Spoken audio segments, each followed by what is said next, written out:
Baik, bismillahirrahmanirrahim. Assalamualaikum warahmatullahi wabarakatuh. Perkenalkan, nama saya Muhammad Salim. Saya berasal dari jurusan Hukum Islam, khususnya kelas HPD, dengan NIM 10100121093. Pada video kali ini, saya akan membahas atau menjawab soal atau uji akhir semester pada mata kuliah Pengantar Ilmu Hukum atau PIH. Adapun soalnya terdiri dari 3 soal, yaitu pertama, jelaskan apa yang dimaksud dengan penafsiran dan penemuan hukum, serta sebutkan alasan mengapa keduanya diperlukan. Penafsiran hukum atau interpretasi adalah sebuah pendekatan pada penemuan hukum dalam hal peraturannya ada tetapi tidak jelas untuk dapat diterapkan pada peristiwanya. Sebaliknya, dapat terjadi juga hakim harus memeriksa dan mengadili perkara yang tidak ada peraturannya yang secara khusus. Di sisi lain, penemuan hukum diartikan sebagai proses pembentukan hukum oleh hakim atau petugas-petugas hukum yang diberi tugas untuk melaksanakan hukum dan menerapkan peraturan-peraturan hukum terhadap suatu peristiwa yang konkret. Alasan mengapa keduanya diperlukan karena penafsiran hukum di mana digunakan untuk memahami makna yang terkandung dalam teks-teks hukum untuk disepakati dalam menyelesaikan kasus-kasus atau mengambil keputusan atas hal-hal yang dihadapi secara konkret. Selain itu, pada penemuan hukum di mana dalam secara yuridis maupun filosofis, hakim Indonesia mempunyai kewajiban atau hak untuk melakukan penafsiran hukum atau penemuan hukum agar putusan yang diambilnya dapat sesuai dengan hukum dan rasa keadilan dalam masyarakat. Adapun soal yang kedua, sebutkan dan jelaskan prinsip dasar dari beberapa aliran hukum yang Anda ketahui. Aliran hukum yang saya ambil dari beberapa pemaparan kelompok lain, yaitu pertama, aliran hukum alam. Hukum alam adalah hukum yang digambarkan berlaku abadi sebagai hukum yang norma-normanya berasal dari Tuhan yang Maha Adil dan alam semesta dan dari akal budi manusia. Lalu yang kedua, aliran positivisme dan hukum dan utilitarianisme. Positivisme hukum atau aliran hukum positif merupakan aliran yang memandang perlunya pemisahan tegas antara hukum dan moral, yaitu antara hukum yang berlaku dengan hukum yang seharusnya.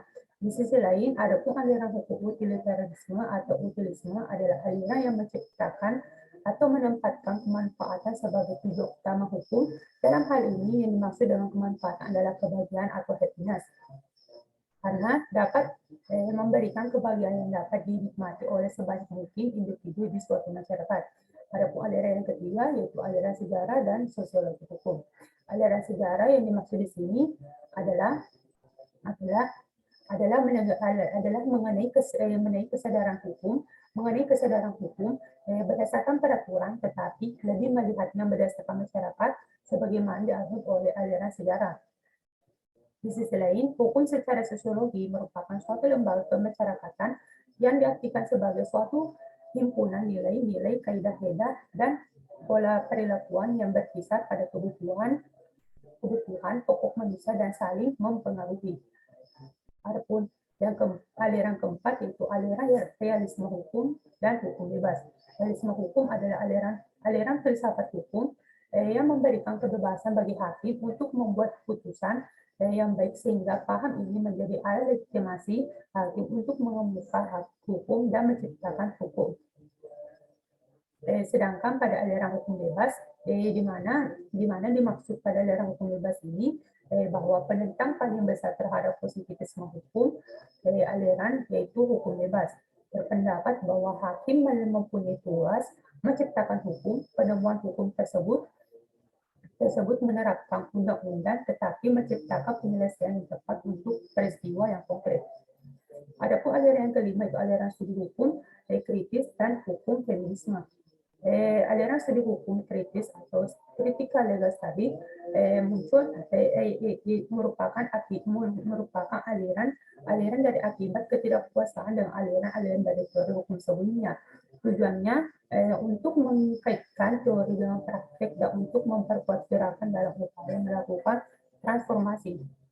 Sedangkan pada aliran hukum feminisme merupakan aliran yang mengacu pada teori kesetaraan atau kesetaraan gender antara laki-laki dan perempuan, di mana pada aliran ini Para perempuan mulai merasa resah karena adanya relasi yang timpang antara peran laki-laki dan perempuan di masyarakat, dan gerakan ini dimaksudkan untuk memperoleh hak perempuan.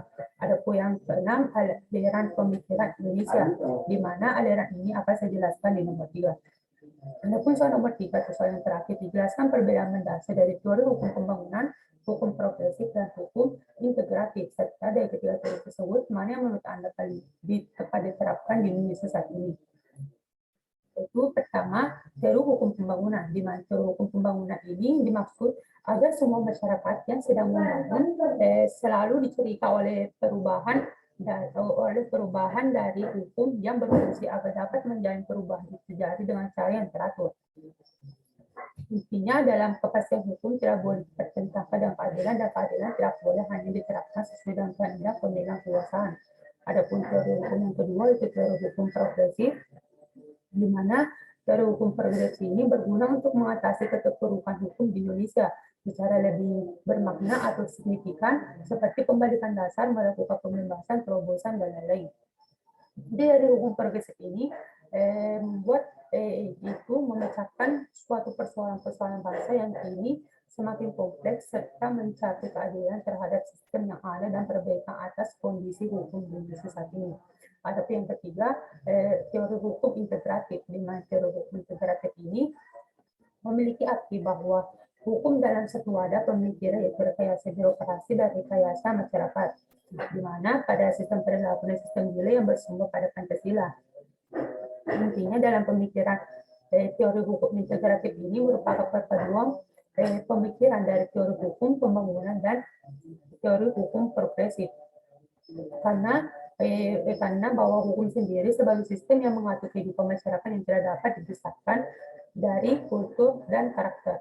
Oleh karena itu, dari ketiga teori tersebut, yang paling tepat diterapkan di Indonesia saat ini, itu menurut saya sebenarnya semua teori dapat diterapkan di Indonesia, asalkan cara penerapannya terlaksana dengan baik serta adil cara mengaturnya. Akan tetapi, bagi saya yang sangat bisa berpengaruh terdapat pada teori hukum progresif, dikarenakan penjelasan pada hukumnya sendiri dapat dibuktikan dengan baik, seperti penjelasan saya sebelumnya. Selain itu, pada hukum progresif sendiri melakukan penjelajahan terhadap gagasan hukum progresif yang dimulai dari pikiran-pikiran ataupun filsafat serta pandangan atau objek yang mendasarinya.